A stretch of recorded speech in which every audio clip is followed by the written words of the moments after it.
come back already. We had several contacts before this, but it's only now that... when did you really come down? When did you finally... few days ago, sir, when Governor contacted me. Is that so? Yes, sir. Where is the other commander? Commander Aguila? Commander Aguila is there, sir. Here? Now? Yes, sir. I'm glad to... And Commander... That's Commander Fatah. How are you? Just stay put there and... Commander Fatah, sir. how are you? I'm glad to meet you. Si Magtanggol. Yeah, here he is. They all came down together? You all came down together? Good. You brought in how many men? 45 of them came down, sir. All the I see. Okay, you want to introduce them formally so that they can... We will do that. Okay, sit down.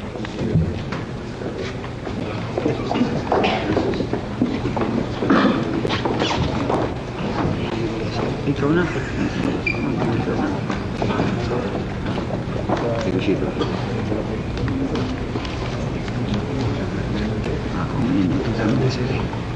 Namanya siya will introduce the Lanao Nautic Group. Yes. Your Excellency, President Marcos, gentlemen, good evening. Sir, I would like to introduce and present to you some top commanders of the Lanao Norte Revolutionary Command of the Missouri faction, who have been recently enlightened and have decided to come down and return to the folds of the law and join and serve the new republic. First is Pendibasing Makadag, alias Robert Aguila, the commander of Zone 3 of the Lanao Norte Command. He will also present to you, sir, his personal rifle as a token of his returning to the folds of the law. Injiwan.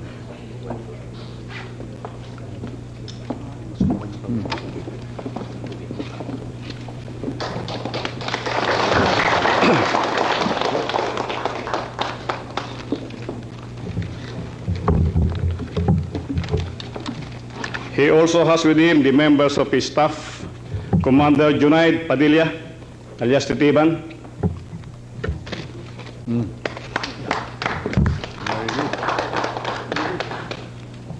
Commander Muscala Ampaso, alias Mus.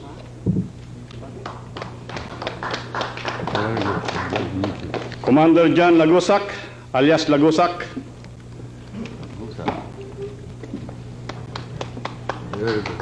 And Commander Naga Gumpal, alias Kamid.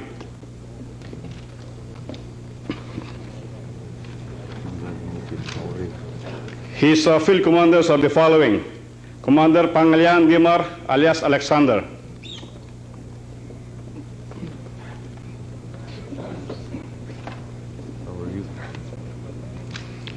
Commander Amaril Rumaraban, alias Magidala.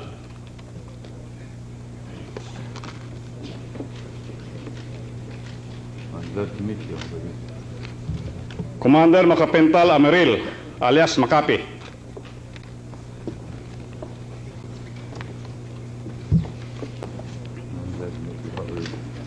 Commander Reni Ahmad.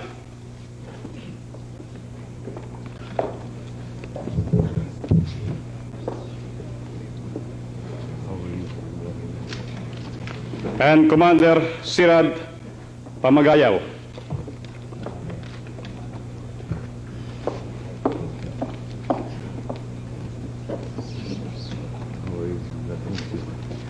The other commanders, sir, are the following: Commander Abalos Makundara, alias Al-King Fatak. He is known as the Provincial Field Marshal of the command. He has with him Said Butcha, alias Commander Jumalil. Sir, he is the operations officer of Commander James Band. Other commanders are Batalo Ambog, alias Commander Dante Barona, the municipal commander of Munay, Lanao del Norte. We also have Subair Jalongan, alias Commander Lawing, the District Commander of Baloy, Lanao del Norte. And also we have Tarapas Anguila, alias Commander Tarapas, the commander based in Bacolod, Lanao del Norte. Sir, the principal negotiators for this group are Regional Assemblyman Mas Umpa. Very good. Congratulations. Also, Mr. Danny Alinog of the Ministry of Agrarian Reform based in Lanao del Norte. Congratulations. Very well done.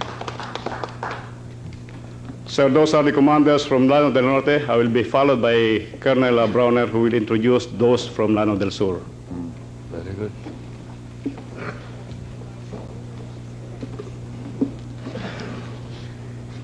Your Excellency, sir, may I present to you the rebel returnees from the province of Lanao Sur. We have Tahir Ali, Commander Samer, the acting chairman or vice chairman for military affairs of Lanao Sur Revolutionary Committee.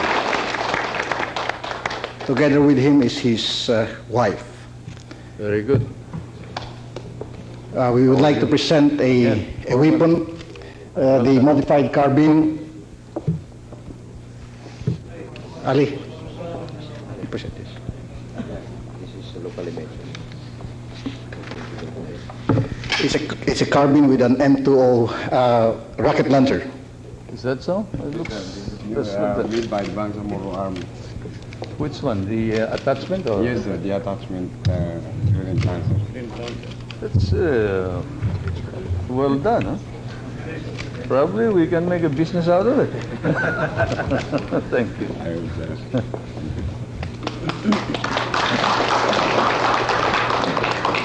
The next commander is Munakiram Batabor, alias Commander Magtanggol, Zone Commander of Zone 4, Lanao Norte Revolutionary Committee. Very happy indeed to be able to welcome you. Next is Amir Rascal, Commander Ador Papas, the Deputy Zone Commander of Zone 4, Lanao Norte Revolutionary Committee. We would like also to present to you an AK-47.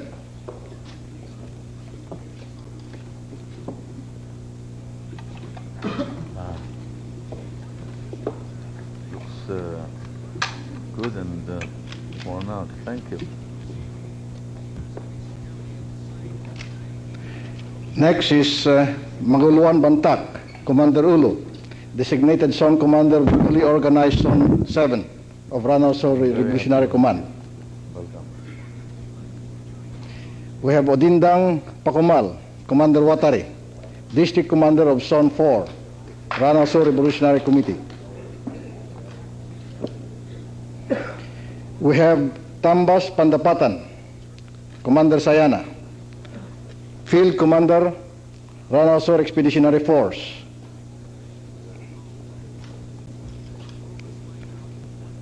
We have Linug Bulua, Commander Joker, Field Commander, Lanao Norte Revolutionary Committee. We have Manso Cotawato, Commander Jovi, Field Commander of Zone 2, Lanao Norte Revolutionary Committee.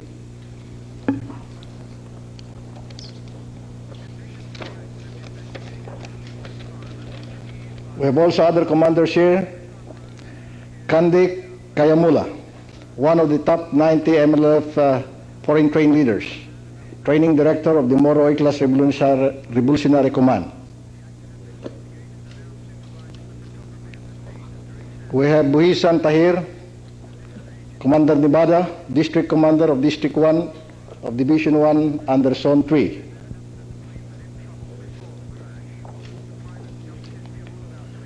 We have Kabasaran Sarip, Commander Busar, Field Commander of Lanao Expeditionary Force, Lanao Sur Revolutionary Command.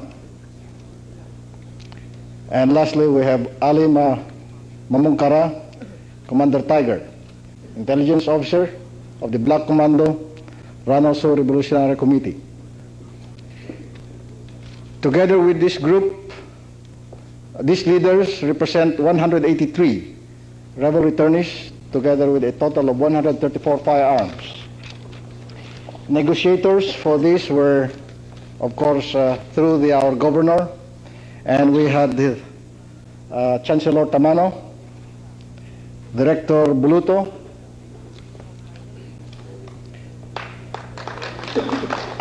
we have Eunice Macapato.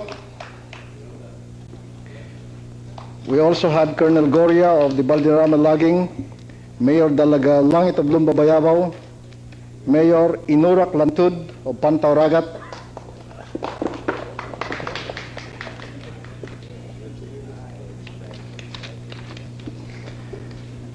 these are the group rebel returnees from Lanao Sur.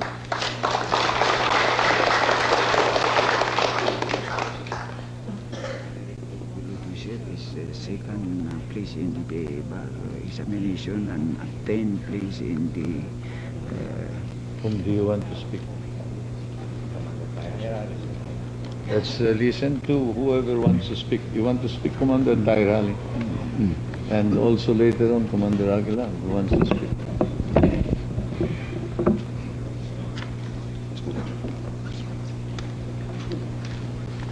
Bismillahirrahmanirrahim. His Excellency President Ferdinand E. Marcos, General Castro, General Loga, future General Munoz,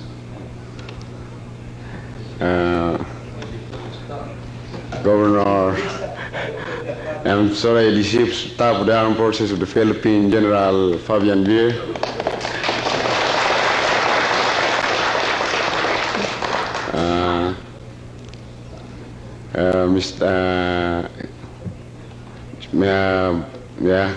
Minister Spaldon, Al-Haj, Brigadier General Magno, and future General Browner, friends, ladies and gentlemen, in expressing the message of my presence here, Mr. President, I would like to begin by stressing first of all the notion that is commonly expressed about us by most of our people, particularly in respect to understanding our position in the revolutionary movement. Carried by the century-old patterns of social stereotyping brought about by the strong hands of the Spanish colonial regime, a large section of our people believe that when a Muslim fights the government, he is often misunderstood as fighting it with nothing more new in his objective than the mere exercise of his vicious characteristic as a moral pirate and brigand. Our people must to spare him the qualities of true Muslim, that is, the person who has the moral sense of living and who submits himself to the will or laws of God. The 5 million Muslim Filipinos in the southern Philippines, by historical fact, are lovers of peace and justice. They believe that their history is one that is moving toward the promotion and attainment of worldly peace and spiritual happiness. Mr. President, sadly, this is the portion of the Muslim revolutionary philosophy that has been misunderstood by the previous national leadership. Only the compassion of Your Excellency's leadership and sincerity should in your multi-pronged approach to development have come to reverse this trend, which could have been the continuing tradition of negligence of the Philippine government toward its Muslim citizenry. Just like you, Mr. President, I believe that a Muslim is a good unit of the Philippine citizenry. Not even the condition of the society which do not favor the development of his moral and intellectual character would make him bad, or as the saying goes, a good Muslim is a dead Muslim. If ever he revolt against the government, it is basically because he wants justice to rule in this society, or that he wants to assume his constitutional right to stand and fiscalize for his general welfare. As you will note, Mr. President, that this is not a bad aspect of human character, but a positive response to make the government straighten its once forsaken responsibilities over its subject. When the government continues to deny the people its inherent duties to develop, a revolution of our sort became the ultimate desire at stake. We are happy to note that under your Excellency's stewardship, the condition which seeks to sustain our existence as a revolutionary force of the Moro National Liberation Front have been properly answered. We believe that time has come for us to welcome peaceful reform with strong optimism and faith in your Excellency. As a good Muslim who stand by the tangible manifestation of your Excellency's policies of reconciliation and accommodation, we have our moral duty to support your Excellency's administration and development project. Thus, your Excellency, we came here to lay down our arms, to pledge our support before you, and to share with you in the administration of the civil responsibilities of our government. In the pursuit of reforms in the Muslim communities.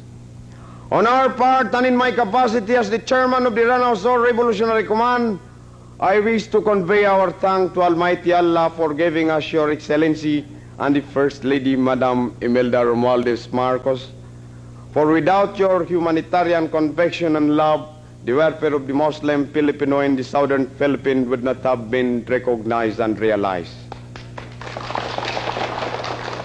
Various outstanding leaders in the civil and military profession have crossed many trying moments in their desire to translate and make known what the message of His Excellency President Ferdinand E. Marcos policy toward the Muslim area. Convinced by the sincerity of their hearts, I want to thank the Honorable Governor Muhammad Ali Dimaporo of Lanao del Sur, Brigadier General Emilio Loga Jr., Colonel Felix Browner, Colonel Monius, Major Juanitas, and Captain Domdom, Captain Magabero, and also Chancellor Salipada Tamano, and Director Boloto, Dato Yunus Makapato, Dato Abdul Maronsalik, and Deling Dimaforo. And finally, thanks to Almighty Allah for giving us the light and reason to see justly your Excellency's program. I thank you.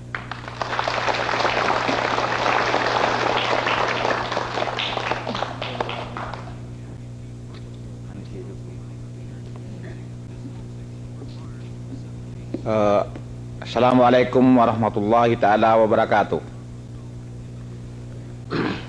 I am giving you the message of peace, which is the universal message.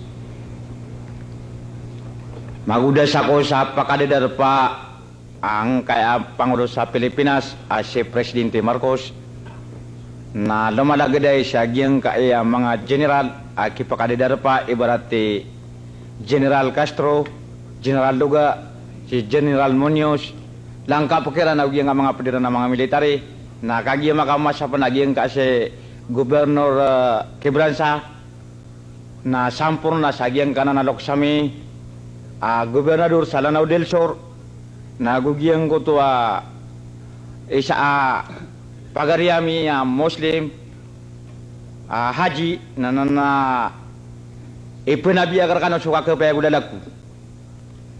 With the permission of His Excellency President Ferdinand A. Marcos and other leading officials and military officers of his administration, such as General Vir, Minister Espaldon, General Luga, General Castro, Colonel Munoz, General Magno, Colonel Browner, Governor Quebranza, and most of all, our dear great leader and parent Governor Muhammad Ali Dimaporo of Lanao del Sur. Ayam apa teru akan sa kiasungan sang kamalakan yan na sabab o kaya pa ka prebida ka na, kaya pa ka sopa kami sa eko-gobyerno ng Pilipinas a pag-uluan ni Presidente Marcos na ayap mini prebida mi ayap mini kontra ami ko gobyerno na sabab o kagpakili ami at kapagkida o mga lupa ami kapagpunutong ako mga walay ami gusto mga maskita mi gusto mga madrasa taro sa pagpumunong kami nagyutoy sabab kaya pa ka prebida mi. I would like to explain that among the reasons that led us to join the MNLF forces are the following. That we saw that the government in previous years could not help us, for instance, in the killing of innocent civilians, the burning of our mosques and homes, the taking away of our ancestral lands, as well as in our inability to obtain jobs to make us live. Nagkagya iman to at sudah kami siya pa nakapakataling na miyaw serakan ko kaya negositarakan nagyang ko to siya asimbulan masarang umpa isa na naman na naguntaman ko kapagkabagra ko di ikang gobyerno isang Pilipinas na lalambu nagyang karedyun tulab na miyaw siya inirakan akan na uba benar so karata o kang gobyerno sa Pilipinas ka iman to na piyakat piulin agyang ka si Presidente Marcos so kapagumpiya niyan kung mga Muslim ka eroroyo diyan kung mga Christian na yun tumambu kaya pa kaparatiyami sa kumiyasoy kami rekano kodi ini kang gobyerno ka o bakalo-kalo na adin kagaya ka manoto na miyugo pa mi ko kapapagi ng tao mga Muslim na langkap ko langulang na tao sa giyang ka Pilipinas sa ayaw mapipikira ka nun na madaso kagaya ka manoto na samok sa giyang ka Pilipinas o pa mau bunikida. However, very recently, massive campaigns by various officials and military officers to convince us about the sincerity of the government to help the cause of the Muslims.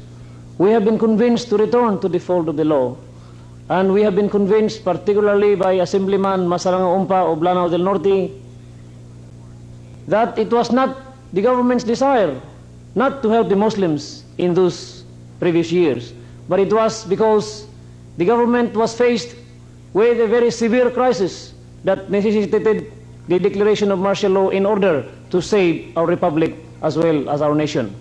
However, as soon as the President, His Excellency Ferdinand E. Marcos, was able to stabilize the situation and put the government into a strong foundation again, then his government was again able to solve the problems, and foremost of them were the problems of the Muslims, and therefore the very reasons that made us join the rebellion are no longer existing now.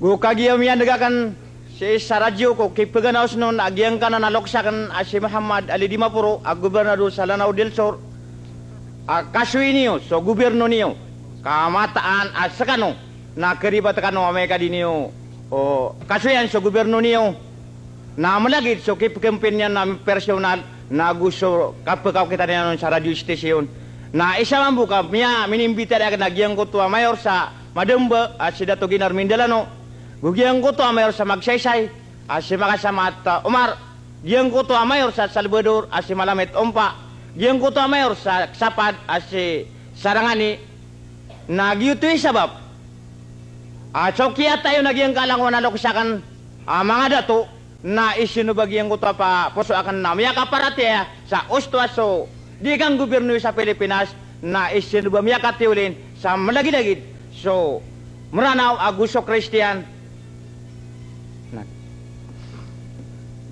In the many months that lead us to the decision to return to the fold of the law, we have been listening to the massive campaigns of our beloved Governor and Parent Muhammad Ali Di Mapuro of Lanao del Sur, who have initiated this information campaign not only through the radio but also through personal talks and discussions with various leaders of the revolutionary forces, that it is useless to continue to resist the government because the government is interested to help us, and that the various and massive programs of the government to help the Muslims are now succeeding, and in fact many of our Muslim brothers are already benefiting from the fruits of these programs.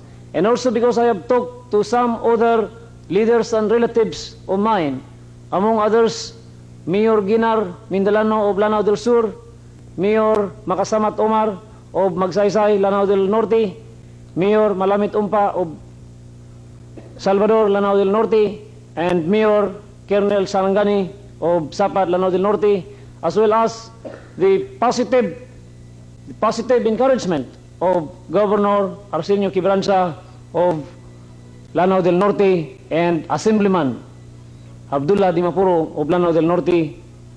We have decided that all the people that we trust are unanimous in their request that we return to the fold of the law. Therefore, we decided that we shall return to the fold of the law, Your Excellency. So kaya kasi ako ko gobyerno na piyaki ilang kira na tito ka ini paladakan sa giyang ka mga sa kay Colonel Munoz agyang ko to sinapakan sobra so nampolo genuine na taman sa giyang ka mga watakan na kaya seksyan yan ini pagi kala sa mi agyang ko to kapag itabang ko gobyerno na kagi iman to na minipadadamir kano agyang ko to mga persami na kambubebe ang kami niyo mga dato sa giyang kaya Pilipinas o pagkakasya kami niyo ko gobyerno wanta kadi ka iman to na sa kanyo makapupar sa giyang ka Pilipinas na upa mo ba kami niyo tupengi siya ko katubangi kami ko gobyerno na kapakaya tapangan kami niyo kakagiya sa kami na di kami panatanto o di ami tanto katawan nagyang kutuwa kang gobyerno sa kagi si kami miyati sa kalasan. As a proof of our sincerity, we have laid down our arms, 66 of them, and we have turned over these things to Colonel Munoz, and I have just given symbolically my own personal arm to the President, His Excellency Ferdinand E. Marcos, and now we are under your care, and we are convinced that you will take care of us. Mga loksamiya, mga dato, na upa mo ba kami niyo pagkakasya ko gobyerno na request na kan sa kadato presidente ki-approve adagyang kutuwa si Colonel Munoz complete amnesty so lang wana tao mi kagiya ka man to na makipugupar kano nago giyang kutuwa ingdami at taman sa dapan maribolusyon na pagkreate namin agi municipality at Lanao na request namin sa kadato presidente sa Pilipinas may bigay na kami kagi sa mga lupa amin na pangmiyang ada na gito isa kagiya ka man to na pangni namin agiyang ka na mga kawali ami sa Lanao Norte piyang mga Kristiyan piyang ituloyan isa ko revolusyon na pagani namin sa kadato presidente na may kasyura kami ang kayo mo makaparatea naguan makaparatea so dapat na kayo ka man to na makumbis ka daniyang panaparatea agiyang kaalangon na dato kumbins kiran na ame kami iliran at sa kami inibigay niyo kami alangon na dato ame so kayo ka man to nakabay ami na masikan apaka ayon si Rambo sa langon siya makayon sa gugupanin langon so kang gobyerno sa Pilipinas. In order to make us fruitful citizens again of the Republic, we have a few requests for His Excellency Ferdinand E. Marcos.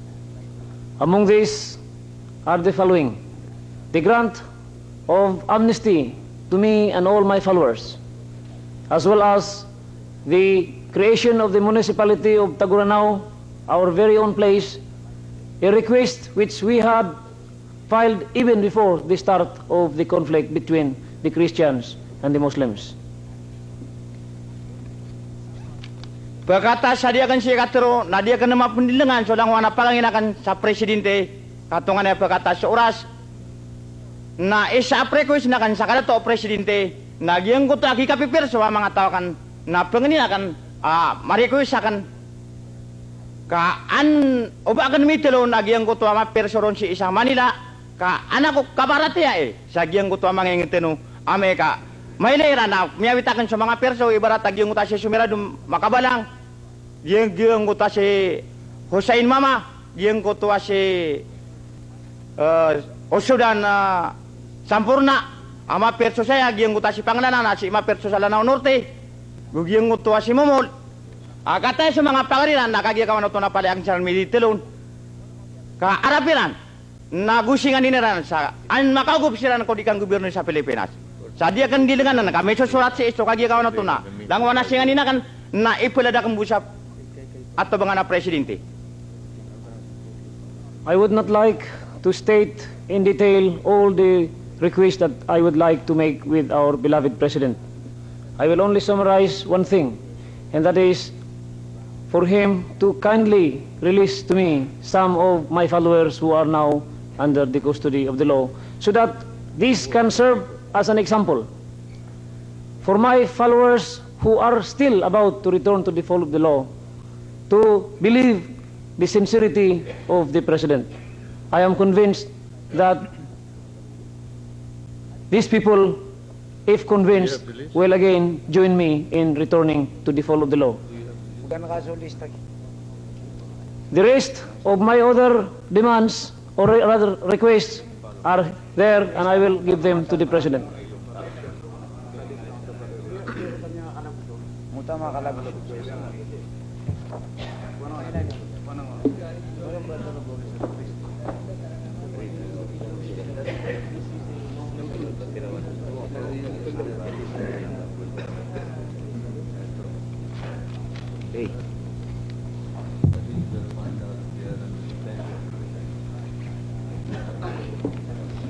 Si Commander Fatang Sir. Are you through, Commander Aguila? Nakapasad ka ako. Nakapasad ako. Yep. Oh. Di ka Siya gina din ang pagamong sudat ko. Ang mga presidente yan. Mga presidente na. Tapos na.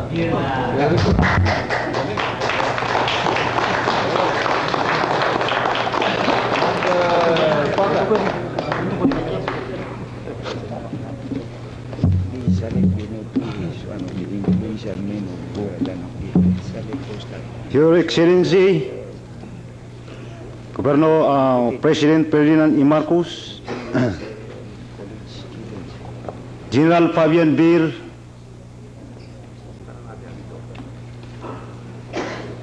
General Magnum,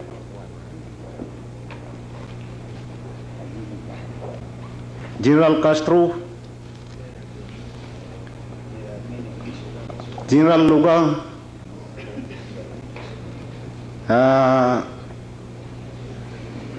Colonel Munoz, Colonel Brownier, Governor Ali Mapuru, Governor Arsenio Quibranza, and Prince. For almost 20 years, I and my men have sacrificed in the jungle of Mindanao Sustain, only by our belief in the ideal of the Moron National Liberation Front. Now, I and my men have finally decided to go down the jungle and rejoin the fold of the law. For I firmly and sincerely believe that we are fighting for can be achieved in the new society under the able leadership of Your Excellency and the First Lady. For while our leader and our fight for this ideal are battling it out for leadership in foreign land and enjoying the comfort of the hospitality of sympathetic countries. We are left fight the battle in Mindanao. They are using our exploits to bolster their image abroad and possibly have often personal benefits for themselves and their families. I thank God Almighty for the guidance that He has given me through Governor Dimapuru and his radio pronouncement about the effort of Your Excellency and the First Lady in improving the economy, religious and social well-being of the Muslim of the country, which after all is what we are fighting for. Many attempts has been made by other leaders to make me join the fold of the law. But I have voluntarily asked Governor Dimapuru to arrange for my surrender because I sincerely believe in his leadership. For while other leaders work for our people only when they are in power, Governor Dimapuru work for our people whether he is in power or not, as manifested by his effort in helping His Excellency even before he has become governor. I thank God Almighty also for making me see the true light.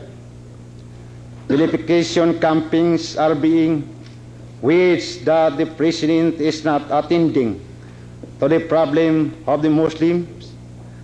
Contrary to this, I found out that the President and the First Lady are exerting sincere effort in attending to the problem of Muslim Mindanao. Hopefully, with Your Excellency at the helm of our government and with the support of our compassionate and benevolent First Lady, the Muslims of the South will eventually in the near future peaks at far with our Christian brothers economically and in other aspects of life. Your Excellencies and the First Lady's effort I and my men pledge our loyal, sincere, and unswerving support. For I believe that we can live in peace if we can achieve equality. We place ourselves at your disposal, ready to serve even to the extent of giving our lives to your noble effort of achieving lasting peace for not only Mindanao but entire country. In closing, I am extending my heartfelt appreciation to Governor Dimapuru,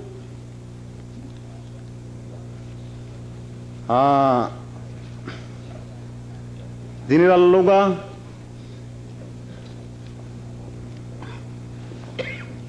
General Magno, Governor Arsenio Quibranza, General Castro,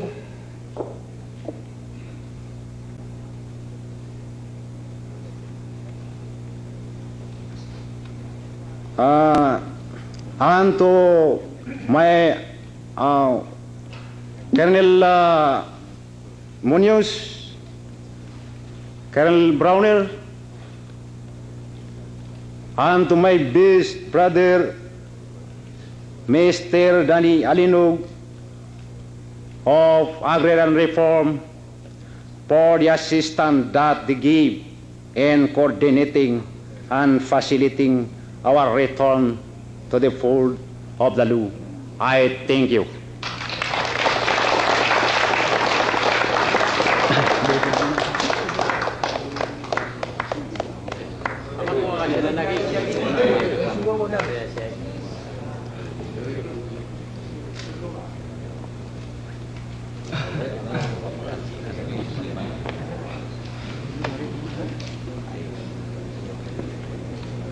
Well, first of all, let me greet each and every one of you and welcome you to the hall of brotherhood and unity within the palace of the people as my brothers and comrades. As you come with trust, I treat you with trust. And to you and to all your men, to all your commanders, and to all the men under you, to as of today, I grant complete and absolute amnesty in order that you may be able to move around.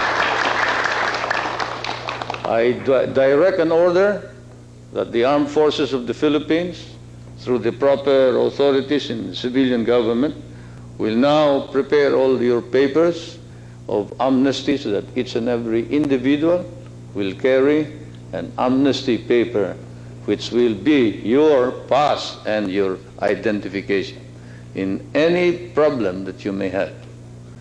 Next, I have taken time out from my busy schedule to meet with you because I know how difficult a decision you have made. Alam kong kayo ay nag-isip ng malalim bago kayo pumunta rito at bumalik na tumulong sa ating pamahalaan. Alam kong marami ang inyong mga pinagdaanan na kahirapan, pagpupunyagi sa ngalan ng inyong akala ay kailangan ipaglaban sa ating bansa.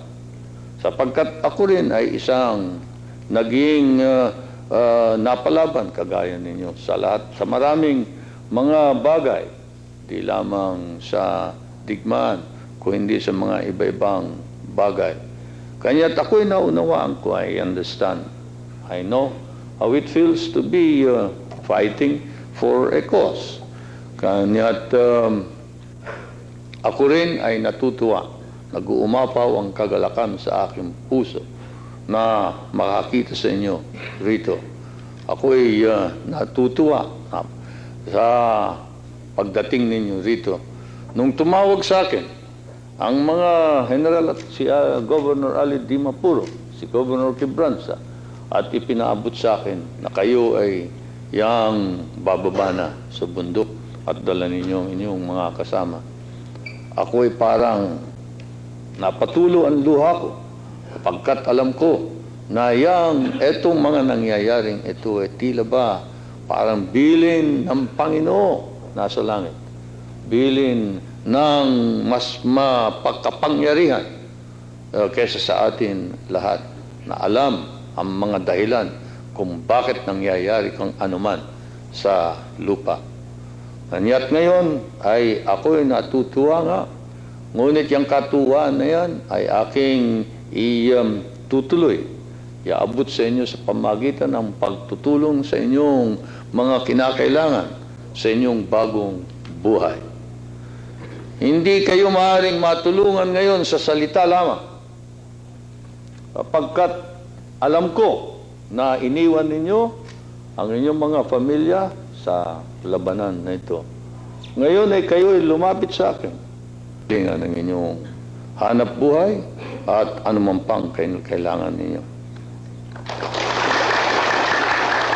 Una-una, yung mga nais magpatuloy ng training sa security forces ay pipiliin para ma-training.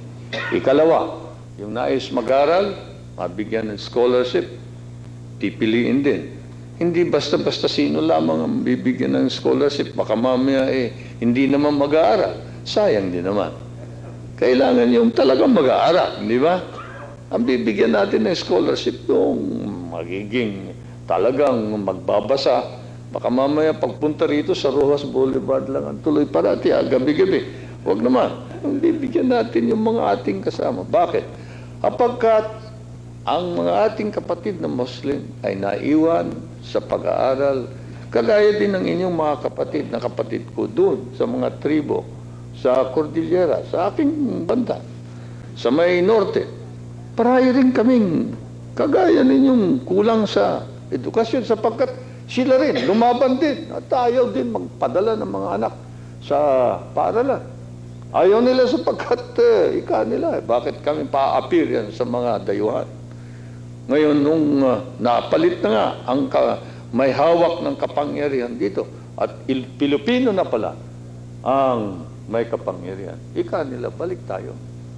Kanya't sila ngayon ay yang humahabol. At lahat ng kanilang mga anak pinadadala sa paaralan. Naghahabol sila. Ganyan din ang dapat natin gawin sa mga ating kapatid na Muslim. Humabol tayo. Kapagkat nahuli tayo ng konti. Humabol tayo. Padala natin lahat ng matatalinong mga anak natin sa paaralan. Bigyan natin ng scholarship. At nang magkaroon sila ng mga profesyon, yung mga magiging doktor, mga magiging abogado, magiging inhinyero, magiging mekaniko, magiging mga ating pagbabatayan ng bagong republika. Yan ay kinakailangan. Pipiliin natin. Ikatlo, yun naman mga ating sa ngayon ay may familya, ay kinakailangan mabigyan agad ng lalagyan. Bubuksan natin ang mga lupa ng ating pamahalaan. Public lands. Sa lahat na ng mga, kung saan naroon meron, at hihingin ko ngayon, sa ating mga commissioner at mga gobernador, na dalawa, na humanap tayo, let's look for public lands which we shall use as settlements for these returnees in order that they can set up their families. That's the request of the commanders who have spoken. Incidentally, in the speech of Tahir Ali, he spoke of the fact that the Muslim has always been treated as a pirate, an outlaw in the history of our country. I want you to know that I am writing a series of history books known as Tadhana. And in those history books, I paint the Muslim as truly a warrior and a patriot of the Filipino nation, and not as a pirate and an outlaw. And that is why one of our great heroes are the sultans of the Maguindanao and the Maranao. Sultan Kudarat is one of our national heroes. I have proclaimed him so. And you remember him, he was the Sultan who called upon the tribes of Calamianes, Visayas, Luzon, and told them, why do you submit yourselves to the Spaniards? When the Spaniards are the colonizers, they try to divide us. We are one nation. Let us be one nation and fight them together. And this came from a Muslim leader. Now coming from a Christian leader, although a Muslim at heart, because I am supposed to have come from the south, you know. The people in the north really were migrants, were migrations from Sarawak. What is my town? My town is Batak. Why is it called Batak? Because it's named after Batak in Sarawak. And supposedly they came from Sarawak and migrated to Ilocos. This is the story of the migrations between the south and the north. And therefore, you and I may not be far from each other. By the accident of history, you are a Muslim and I am a Christian, but that's only an accident. That's only an accident. It is possible that you would have been the Christian and I am the Muslim, but the accident did not turn like that way. So you are now the Muslim and I am the one talking to you. Probably it should have been the other way around. I would have been the rebel and you would have been the president. It could have happened that way too. But those are accidents in history, which only the Creator knows why it happened. And therefore to Him we pray. You were listening when I was talking to the ulamas. And I was telling them the danger here is not inside our country, the danger is outside, danger coming from the communists. The communists are trying to get near the MNLF. You know, they're trying to tie up. Why? They want to use you to destroy our country. They want to use you to wreck the Republic of the Philippines and they will take over. That is the use